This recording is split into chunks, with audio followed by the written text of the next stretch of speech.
I'm not gonna lie, I got distracted with the kicks because I was like, I hope I don't get kicked in the face. So today you're gonna learn that. Right.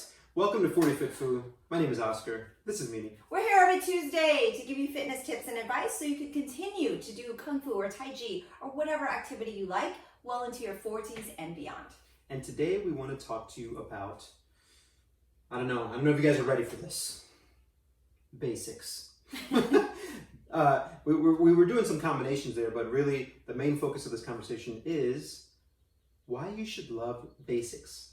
There's so many reasons you should love them. But basically, if you want to do combinations, you want to do all the fun advanced stuff. We threw out a really fun video last week. The Temple demo team strikes back. They were doing all these flips and crazy stuff. And if you want to be able to do Kung Fu and combinations and the longer forms and the weaponry, you have to love your basics. So everything I just did there, if I didn't work my golden chicken to where it felt solid, I couldn't do any of the kicks, right? And that was still pretty basic combination. Right. And even me, I was doing basic, no more than 3 punches, right? Jab, cross hook, but it comes with a good solid foundation of your stance work, of being able to pivot, and this is the thing, is literally falling in love with something as simple as a jab.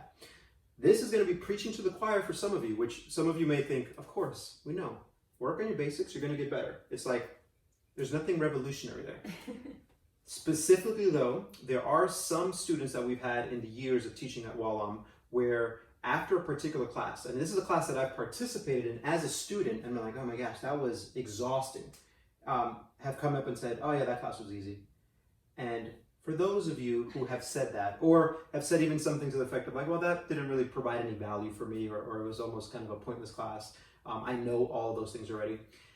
I just want to say, in a very loving way, is that is just a very amateur attitude to have.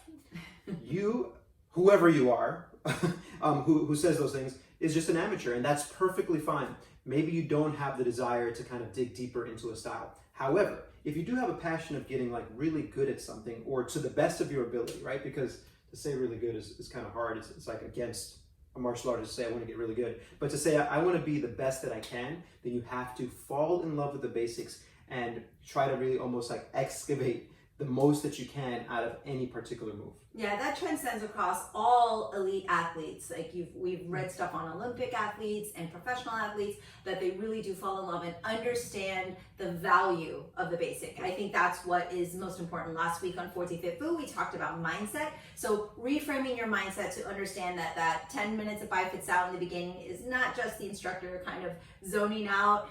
It's because they actually want you to learn something in that moment, and it's up to you at certain parts of your training, even though there's a teacher in the room, it's up to you to push yourself. So if you had a rough day and you're like, I'm just going to be at a 30%, I'm just going to kind of go through the moves, we call it greasing the groove, and that's okay. And every day will be different, but if you want improvement, you also have to push yourselves during the most things that you consider remedial, meaning I already know this. Right. I've learned this or done it. I will tell you, I've been doing this a long time, over 40 years, and I'm still learning about the Saping Ma. I'm still learning on how to improve it and how to teach it better, right? And so I'm taking something very simple. It's like those of you who know your alphabet, it's like taking that letter A and just analyzing it and seeing how many ways you can understand it and write it and the origin and how you can use it. So really, really embracing that and finding it to be more motivating and inspiring versus boring and mundane. That mindset change stuff we talked about last week will really help you improve your Kung Fu. Right. This is kind of the flip side to that coin, where last week we talked about maybe saying the negative words about I'm not good enough or I won't be able to do this. This is you actually thinking you're saying something positive as like, well, I'm too good for this, I'm more advanced in this, but that is actually going to be hindering you from advancing on whatever your goal is. So it is a different type of negative self-talk. It's more delusionary. It's more a little bit of an ego. And if you're doing that, you're basic. Yeah, you need to check yourself. But this concept is not going to be for everyone. We have dedicated our entire lives to promoting Wallam, Kung Fu, Tai Chi. I coach fitness, and the most basic exercises are what I'm always trying to improve and also trying to teach the students. And that path of really getting excited and going deeper into some one particular movement is not going to be for everyone. Just realize that it's perfectly okay that you remain an amateur in that position. Like, because there are some people who want to be a jack of all trades, master of none. And that sounds negative, but it really, I don't think of it as negative. Personal choice. Personal choice. However, if you use words in a negative way when you take a class like a Kung Fu class or Tai Chi class, you're like, well, that was too easy. Then realize that you can just flip that around and say, well, I chose to make that too easy because I mentally did not push myself, or I don't have the physical capacity to push myself.